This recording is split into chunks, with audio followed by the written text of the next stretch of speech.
घने जंगल में कई दिनों से मूसलाधार बारिश हो रही थी। हर तरफ पानी ही पानी था। कोमल चिड़िया के घोंसले में अनाज का एक दाना भी नहीं बचा था। मम्मा, भोजन के बिना क्या हम दोनों मर जाएंगे? भूख के कारण मुझे अब कुछ दिखाई भी नहीं दे रहा है। हाँ मम्मा, पेट में बहुत चूहे कूद रहे हैं। मुझे कहीं से भी खाना लाकर दो ना। बच्चों की तड़प देखकर कोमल का दिल बैठ गया। उसने हौसला बंधाते हुए कहा, धीरज रखो मेरे बच्चों, मैं अभी बाहर जाकर कालू भाई से कुछ खाना मांग कर लाती हूँ। कोमल भारी बारिश में भीगते हुए कालू कौवे के घर पहुंची। वहां कालू और उसकी पत्नी बिजली मजे से बैठकर भोजन कर रहे थे। कालू भाई, बिजली भाभी, मेरे बच्चे भूख से तड़प रहे हैं। थोड़ा तरस खाइए और बच्चों के लिए कुछ भोजन दे दीजिए। अरे, कौन से भोजन की बात कर रही हो? हमने इतनी मेहनत से इसे जमा किया है, क्या तुम्हें दान में देने के लिए रखा है? भागती हो यहां से या धक्के मारकर बाहर निकालूं? चलो, रास्ता नापो। मायूस होकर कोमल वहां से उड़ चली और अपने दोस्त तोते के घर पहुंची। तोते भैया, मेरे बच्चे भूख से रो रहे हैं। क्या आपके पास कुछ दाने मिलेंगे? क्या बताऊं कोमल बहन, लगातार बारिश से मेरे घर का सारा अनाज भी खत्म हो गया है। मेरे अपने बच्चे भी आज बिना खाए ही सो गए हैं।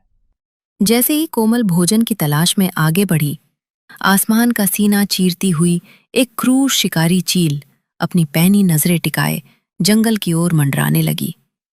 वो किसी मासूम शिकार की तलाश में थी। चील को देखकर कोमल जान बचाकर भागी और उड़ते उड़ते थक कर एक पुराने पेड़ के नीचे बैठ गई। हे भगवान, अब मैं क्या करूं? ना कालू भाई ने मदद की, ना कहीं भोजन मिला। मेरे भूखे बच्चे घर पर मेरा रास्ता देख रहे हैं। तभी उस पेड़ से एक गहरी और शांत आवाज गूंजी। चिंता मत करो कोमल, मैं इस जंगल का रक्षक एक जादुई पेड़ हूं। तुम इस पेड़ से जितने चाहो उतने फल तोड़ सकती हो। लेकिन पेड़ भाई, यहाँ तो एक भी फल नहीं है। क्या आप मुझसे मजाक कर रहे हैं? ये देखो। तभी जादुई पेड़ तेजी से चमकने लगा और उसकी डालियां रसीले मीठे फलों से लद गईं। कोमल ने खुश होकर ढेर सारे फल तोड़े और अपने घोंसले की तरफ उड़ चली। घर पहुंचकर कोमल ने बच्चों को फल खिलाए। बच्चे खुशी से झूम उठे। बच्चों, तुम खाओ। मैं कुछ फल तोते भाई को भी दे आती हूँ। उसके बच्चे भी भूखे हैं। कोमल जब तोते को फल देने जा रही थी, तो दूर पेड़ पर बैठे कालू और बिजली ने उसे देख लिया। अरे, ये क्या जादू है? अभी कुछ देर पहले ये भीख मांग रही थी और अब तोते को फल बांट रही है। दाल में कुछ काला है जी। जरूर इसके हाथ कोई खजाना लगा है। क्यों ना आज रात इसके घर से सारे फल चुरा ले। वाह, क्या बात कही है। फिर से ये हमारे आगे भीख मांगेगी। रात होते ही जब कोमल और उसके बच्चे सो गए, तो कालू और बिजली चुपके से घोंसले में घुसे और फलों की टोकरी चुराकर भाग गए। सुबह जब बच्चों ने टोकरी गायब देखी, तो वे रोने लगे। कोमल समझ गई कि यह किसका काम है। कोमल दोबारा जादुई पेड़ के पास गई और रोते हुए सारी बात बताई। घबराओ मत कोमल, तुम्हारे फल कालू और बिजली ने ही चुराए हैं। ये लो जादुई छड़ी, तुम इससे जो कहोगी ये वही करेगी। कोमल ने पेड़ का धन्यवाद किया और घर आकर छड़ी से कहा, हे जादुई छड़ी, मेरे पूरे घर को सुंदर फलों के घर में बदल दो। देखते ही देखते उसका घोंसला चमचमाते फलों का एक आलीशान महल बन गया। अब कोमल उस छड़ी की मदद से जंगल के सभी जरूरतमंद पक्षियों की मदद करने लगी। इधर कालू और बिजली को जब इस जादुई छड़ी के बारे में पता चला, तो उनके मन में फिर से पाप आ गया। कालू जी, आज रात फिर चलेंगे और वह जादुई छड़ी ही चुरा लेंगे। रात के अंधेरे में दोनों कोमल के घर के पास पहुंचे। तभी अचानक आसमान से वही क्रूर शिकारी चील उन पर झपटने के लिए नीचे आई। चील से बचने के लिए कालू और बिजली चिल्लाते हुए कोमल के घर को तोड़ने और छड़ी छीनने के लिए झपटे। लेकिन जैसे ही उन्होंने घर को छुआ, जादुई छड़ी से एक तेज रोशनी निकली। उस रोशनी ने एक मजबूत अदृश्य जाल का रूप ले लिया, जिसने कालू और बिजली को वहीं जकड़ लिया। वे चील के चंगुल से तो बच गए, लेकिन खुद चोरी के जाल में फंस गए। पूरी रात दोनों जाल में तड़पते रहे। सुबह जब कोमल और उसके बच्चे बाहर आए तो दोनों को फंसा हुआ पाया। आया ऊंट पहाड़ के नीचे, अब करो चोरी। नहीं बेटा, किसी की मजबूरी पर हंसते नहीं हैं। अगर तुम्हें भोजन चाहिए था तुम मुझसे मांग लेते, चोरी क्यों की? कोमल बहन, हमें माफ कर दो। हमने तुम्हारे साथ बहुत बुरा किया था। हाँ बहन, हमने तुम्हारी मदद नहीं की और तुम्हारे ही यहाँ चोरी करने आए। हमें हमारे कर्मों की सजा मिल गई। दयालु कोमल ने जादुई छड़ी से दोनों को आजाद कर दिया और उन्हें खाने के लिए ढेर सारे फल भी दिए। जाते जाते कोमल ने मुस्कुराकर कहा, कालू भाई और बिजली भाभी, हम सब इस जंगल में तभी सुखी और खुशहाल रह पाएंगे जब हम एक दूसरे से नफरत करने के बजाय एक दूसरे की मदद करेंगे। उस दिन के बाद से कालू और बिजली का लालच हमेशा के लिए खत्म हो गया और पूरा जंगल मिलजुल कर खुशी खुशी रहने लगा। सीख: लालच का फल हमेशा बुरा होता है और दयालुता व आपसी मदद से हर संकट को जीता जा सकता है। सुंदर जंगलों के बीच जहाँ पंछियों की चहचहाहट गूंजती थी, वहाँ लाडो चिड़िया मौसम की हर हलचल पर नजर रखती थी। एक दिन अचानक आसमान में काले बादलों का आना तय हुआ। महाराज चील का संदेश लेकर लाडो चिड़िया उड़ते हुए सभी पक्षियों के पास पहुंची ताकि उन्हें आने वाले संकट से आगाह कर सके। सुनो सुनो, जंगल के सभी पक्षियों, महाराज चील ने यह आदेश देकर भेजा है कि सभी पक्षी अपना अपना भोजन इकट्ठा कर ले, क्योंकि जंगल में लगातार बारिश होने वाली है। इसलिए बेहतर होगा कि आप सभी समय रहते अपना अपना भोजन जमा कर ले। ऐसा कहकर लाडो चिड़िया वहाँ से उड़ जाती है। कोमल चिड़िया, जो स्वभाव से बेहद समझदार और दयालु थी, अपने नन्हे और मासूम बच्चों मीना और बबलू के पास जाती है। वो समझ जाती है कि समय कम है और काम ज्यादा। मीना और बबलू, तुम दोनों घर पर ही रहना। मैं भोजन की तलाश में जा रही हूँ, क्योंकि जंगल में भारी बारिश आने वाली है। बारिश शुरू होने से पहले हमें भोजन इकट्ठा करना ही होगा। हाँ मम्मा, आप जल्दी से आ जाना, हमें अकेले बहुत डर लग रहा है।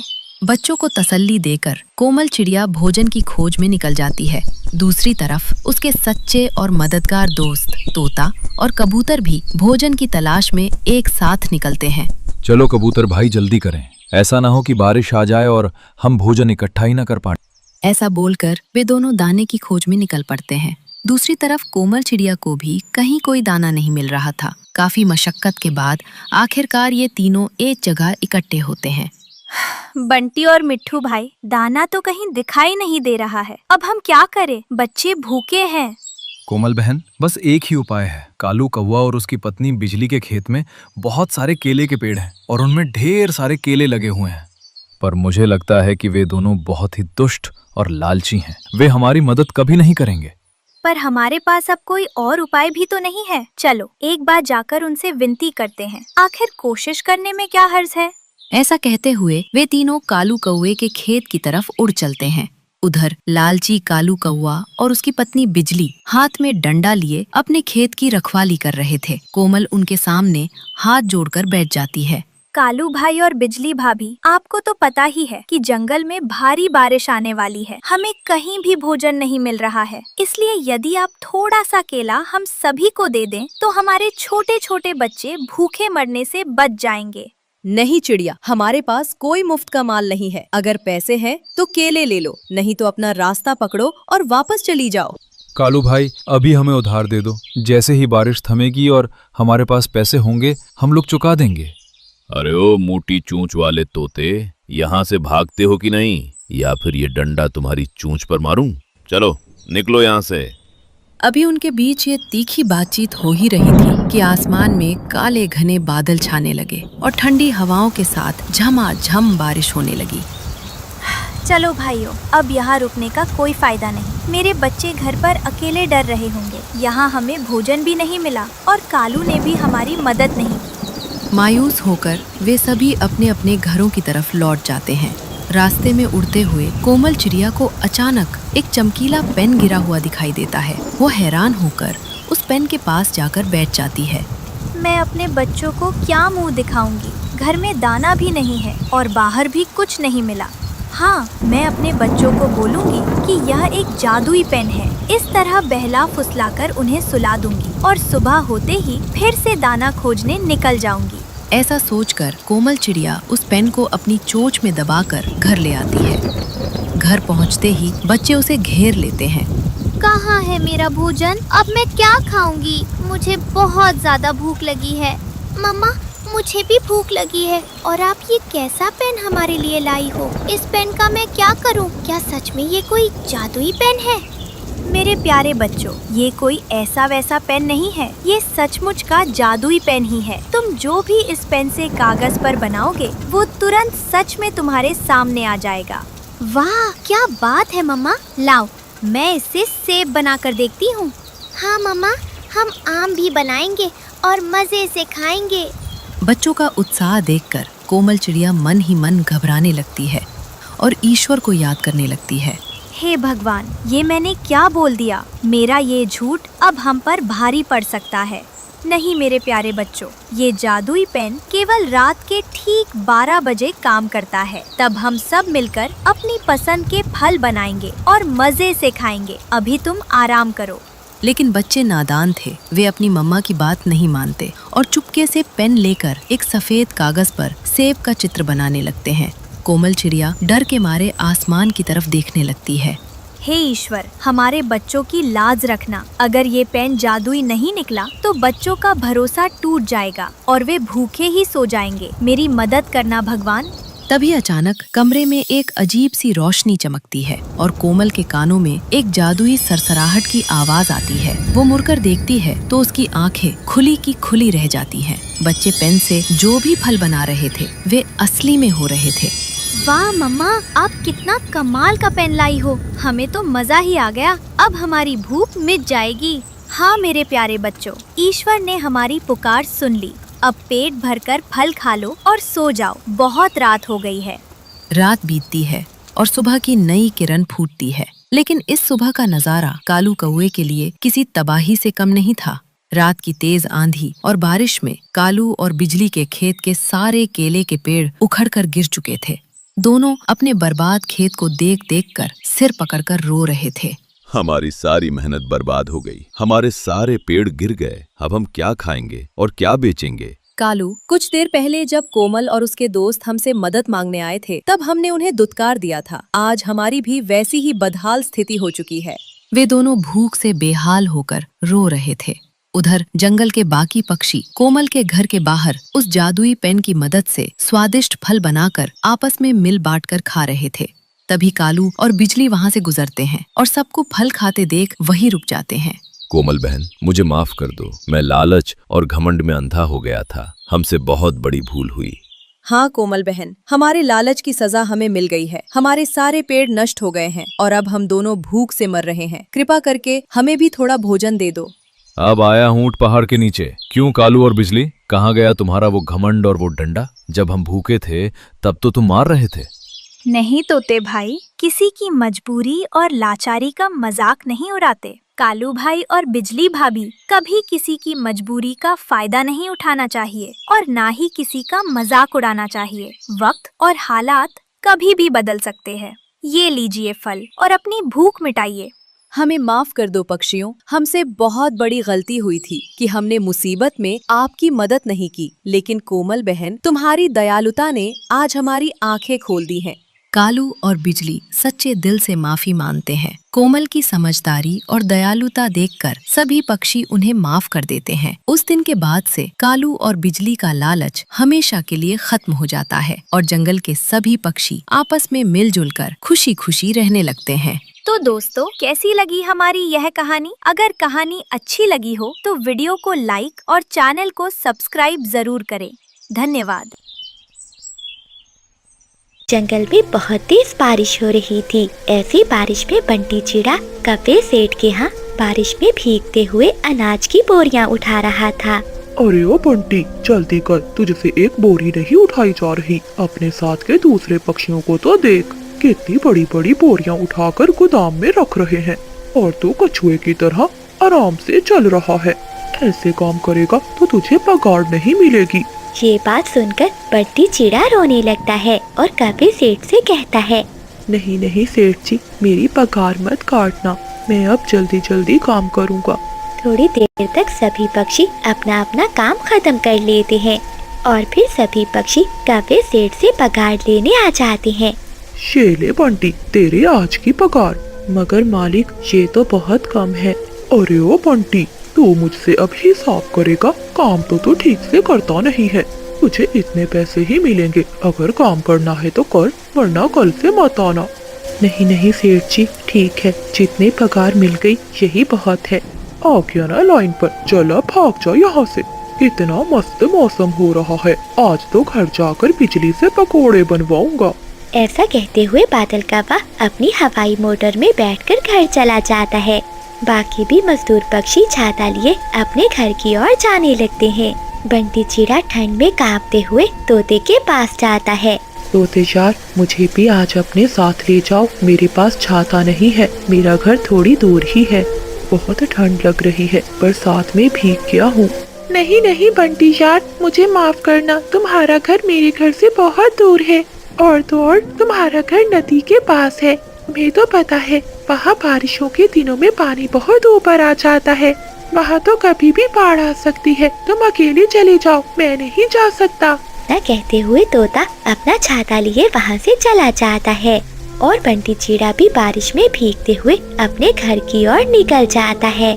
कोमल बहू, देख यहाँ बहुत पानी टपक रहा है, एक बाल्टी लाकर यहाँ रख दे।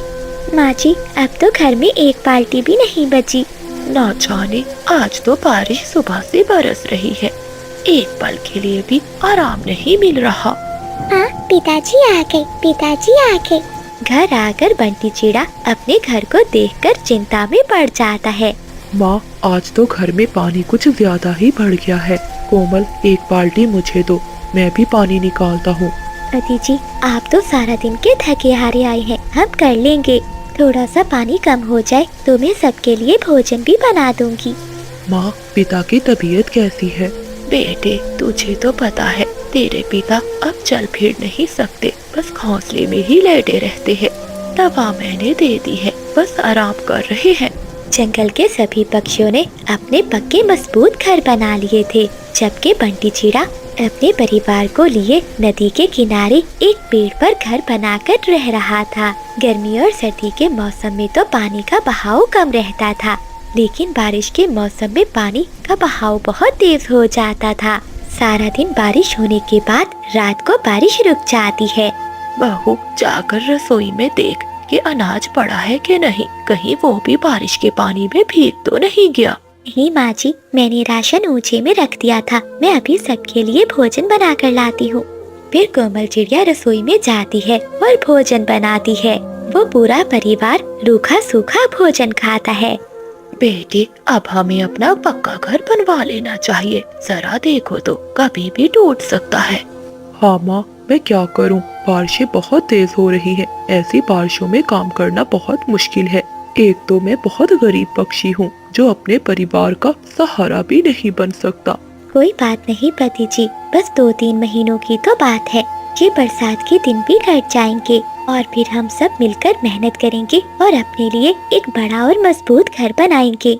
एक दिन कोमल चिड़िया मटका लेकर नदी से पानी भरने आती है। वो नदी का पानी देखकर डर जाती है। अरे ये क्या, पानी तो बहुत ऊपर तक आ गया है, अब हम कहाँ जाएंगे? ये देखकर चिड़िया बहुत परेशान होती है और रात में वो अपने परिवार से बात करती है। बंटी जी, आप जाकर अपने मालिक से पैसे उधार ले लें, अब हम यहाँ नहीं रह सकते। नदी का पानी बहुत ऊपर तक आ गया है, अगर बरसात शुरू हो गई तो हमारे लिए बाहर जाना बहुत मुश्किल हो जाएगा। ठीक है कोमल, मैं कल मालिक से जाकर पैसे मांगता हूँ।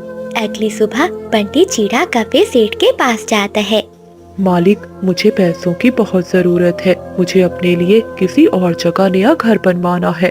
आपको तो पता है, बरसात का मौसम है और मेरा घर नदी के पास है। अगर मैंने नया घर नहीं बनवाया तो मेरे परिवार के लिए बहुत बड़ी मुश्किल हो जाएगी।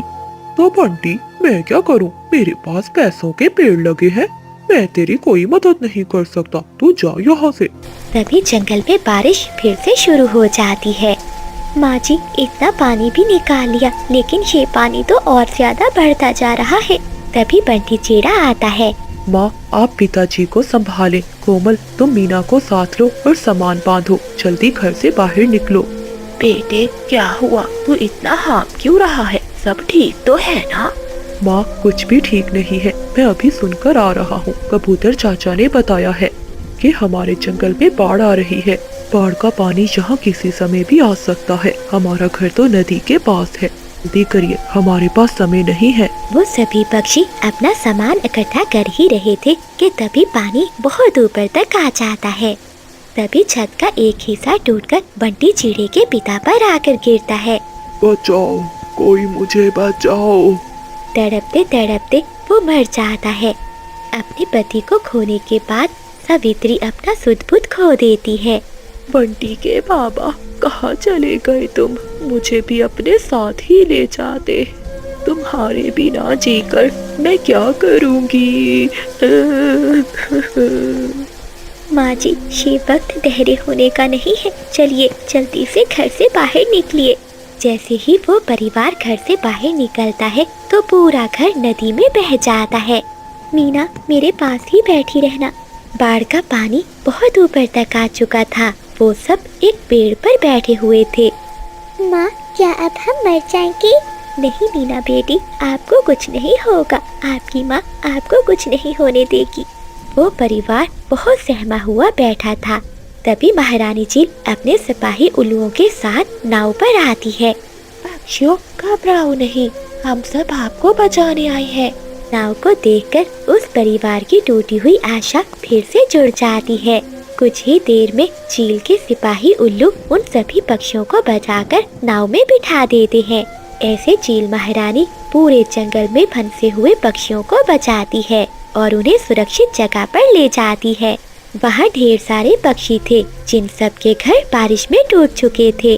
देखो पक्षियों, तुम सब दाना खाओ और आराम करो।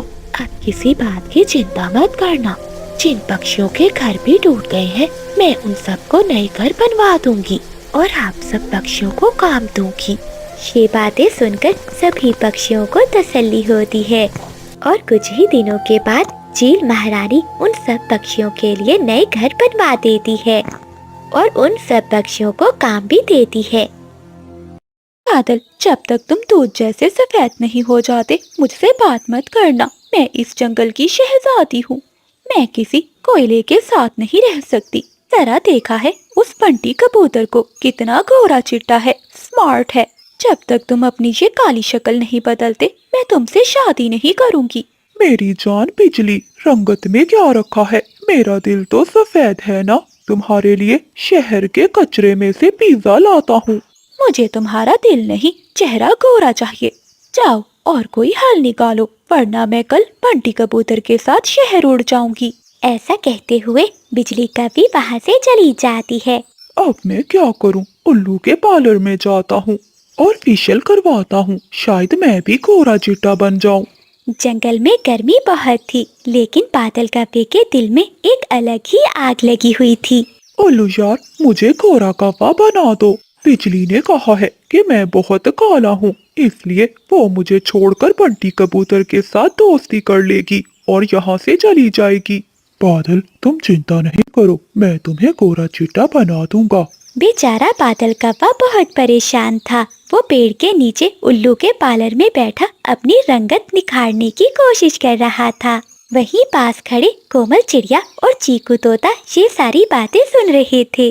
तोते को एक शरारत सूझती है और वो जानता था बादल कव्वा लालची भी है और बेवकूफ भी। कोमल बहन, अब तुम देखना कि मैं बादल का फेशियल कैसे करता हूँ। तुम जाओ और पूरे जंगल में अफवाह फैला दो कि हिमालय के पहाड़ों से बर्फानी बाबा तशरीफ लाए हैं, जिनके पास काले कव्वे को गोरा चिट्टा बनाने का कदीम जादू है। तोते भैया, तुम गजब ढाओगे। चलो मैं सभी पक्षियों को बता देती हूँ, बहुत मजा आएगा। ऐसा कहते हुए कोमल चिड़िया सभी पक्षियों के पास जाती है और उन्हें बर्फानी बाबा का बताती है। थोड़ी देर बाद जब बुलबुल कपे से मिलती है तो वो उसे बर्फानी तोते बाबा का बताती है। क्या सच में ऐसा हो सकता है? वो ये सुनकर बहुत खुश होता है। वो वहाँ से भागता है और नदी के उस पार एक पुरानी गार में जाता है।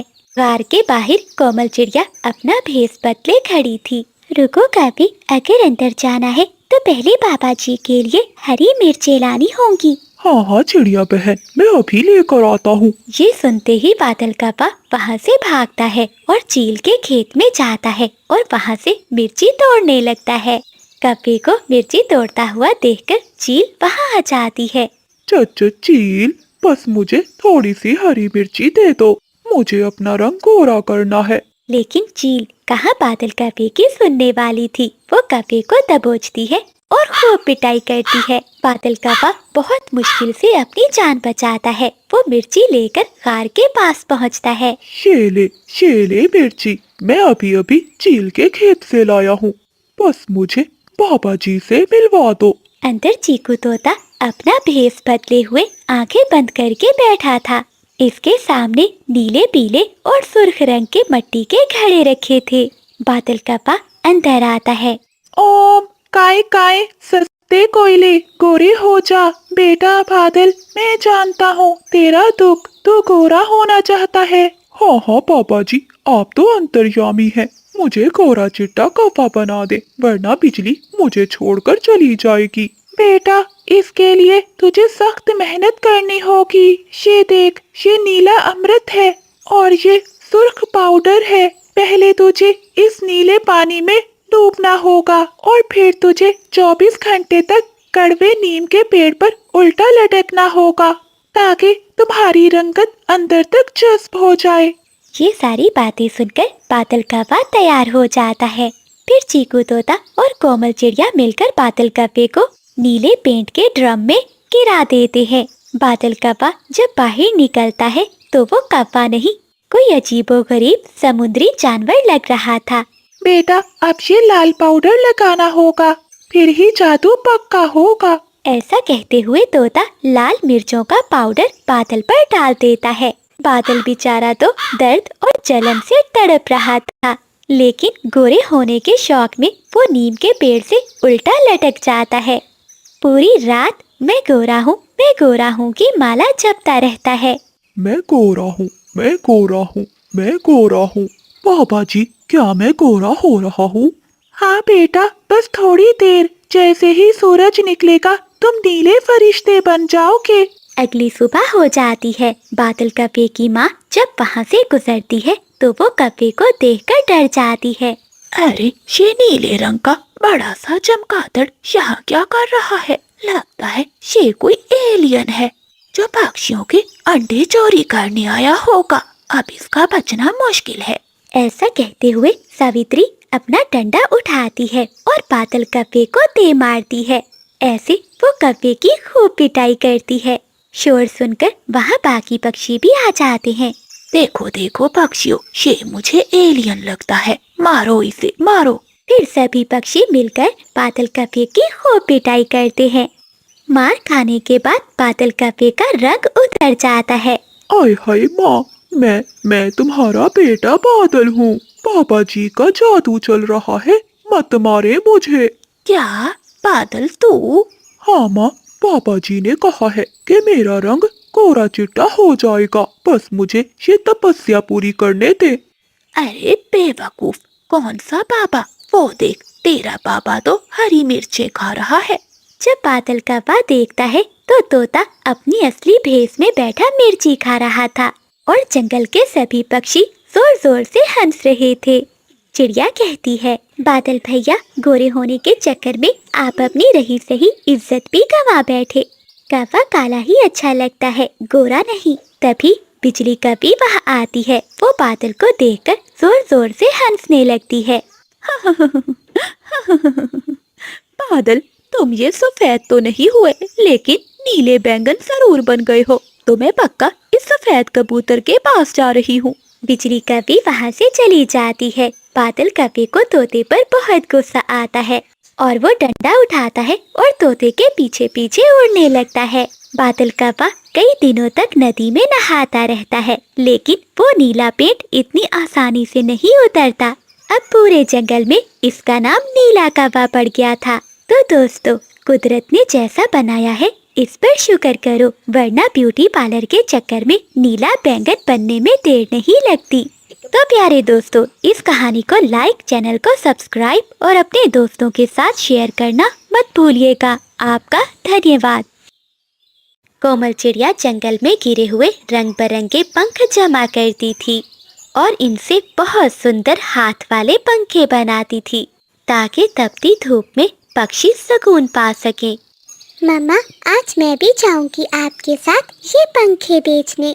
नहीं मीना बेटी, आप थक जाओगी। मम्मा, आप भी तो थक जाती होंगी। नहीं मीना बेटी, आप घर पर ही रहो और दरवाजा अंदर से अच्छे से बंद कर लेना। ऐसा कहते हुए कोमल चिड़िया रंग बिरंगे पंखों वाले पंखे लेकर वहाँ से चली जाती है और मीना घर के अंदर कुंडी लगाकर बैठ जाती है। हाय हाय पिंकी, ये पंखा तुमने कैसे तोड़ दिया? अभी कल ही तो मैंने चिड़िया से खरीदा था। मम्मा, मैं तो खेल रही थी, न जाने ये कैसे टूट गया। पंखे लो, रंग बिरंगे पंखों वाले पंखे लो। ऐसे कहते हुए कोमल चिड़िया जंगल में टोकरी उठाए अपने पंखे बेच रही थी।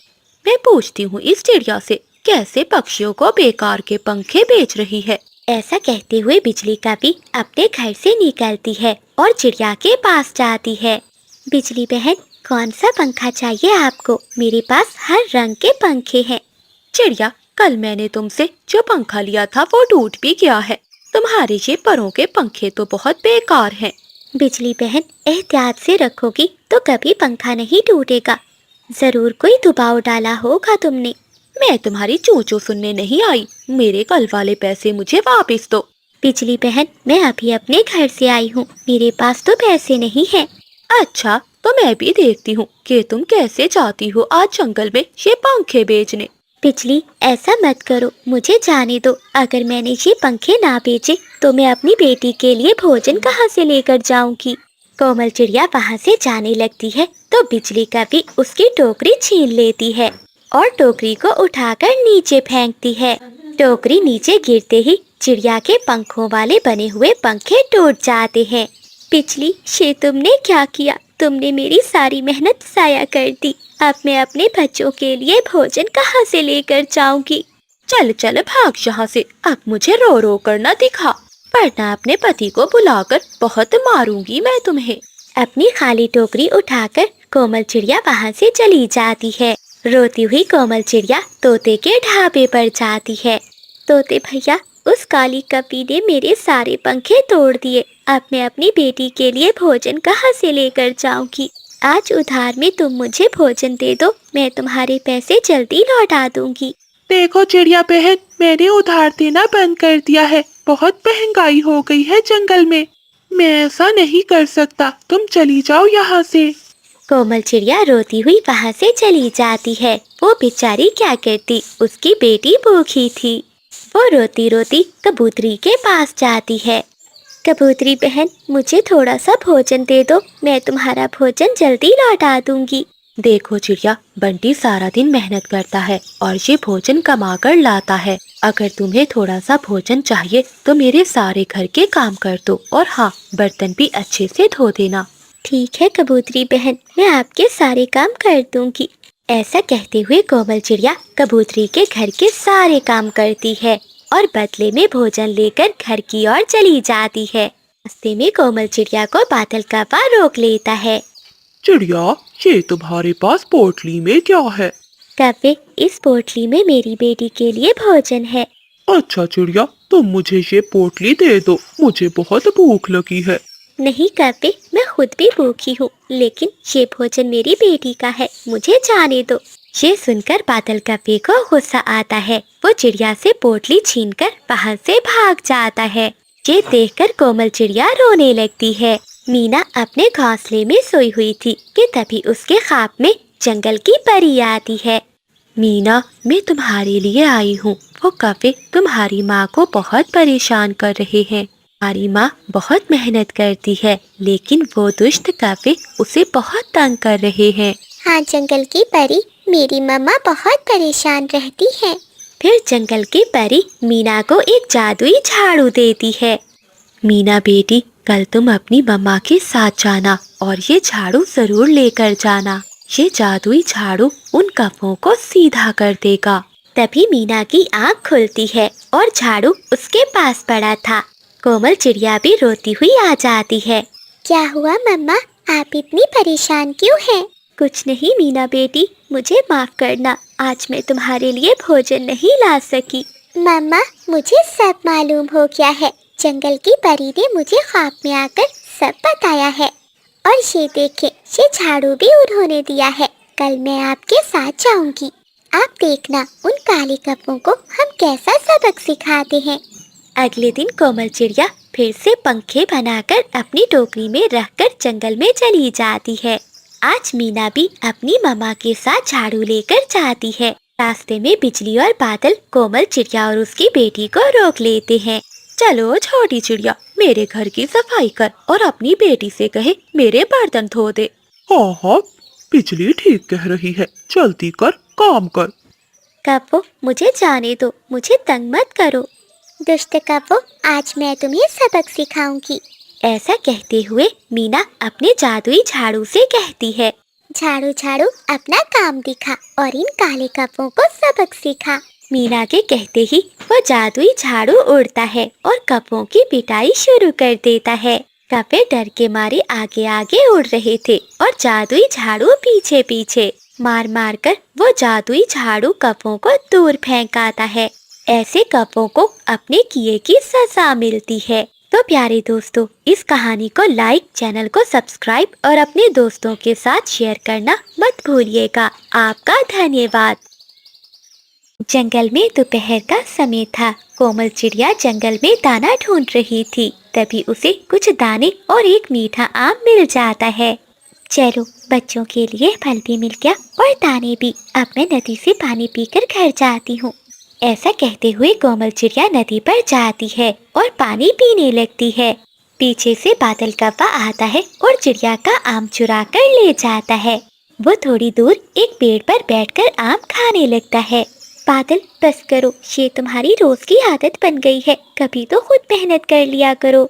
जब देखो मेरा भोजन चुरा कर ले जाते हो। कोमल बहन, मेहनत तुम करोगी और भोजन मैं खाऊंगा। हो हो हो हो।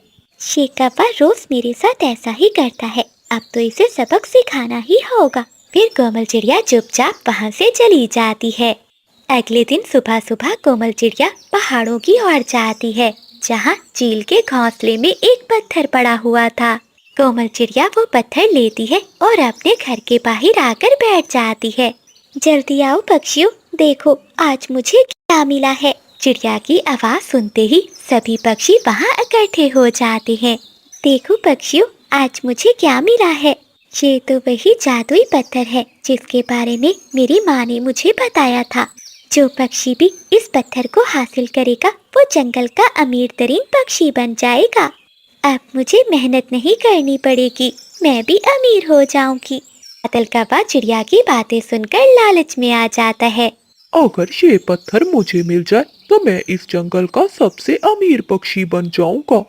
चिड़िया बहन, अब तो तुम्हारे दिन बदल जाएंगे, लेकिन हमें मत भूलना, हमें भी भोजन देना। हाँ हाँ तोते भैया, आप सब मेरे दोस्त हो, मैं आप सबको कैसे भूल सकती हूँ।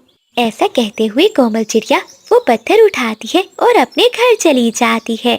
बादल कौवा अब पत्थर की लालच में हर समय चिड़िया पर नजर रखता था। जैसे ही कोमल चिड़िया घर से बाहर जाती है तो बादल कौवा उसके घर में घुस जाता है। कहाँ गया वो पत्थर? चिड़िया ने जरूर उसे अपनी अलमारी में छुपा कर रखा होगा। ऐसा कहते हुए बादल कौवा चिड़िया की अलमारी खोलता है तो उसे वहाँ वो पत्थर मिल जाता है। ये पत्थर तो बहुत भारी है। लेकिन बादल कौवा तो लालच में आ गया था। वो हिम्मत करता है और उस पत्थर को उठाता है और अपने घर चला जाता है।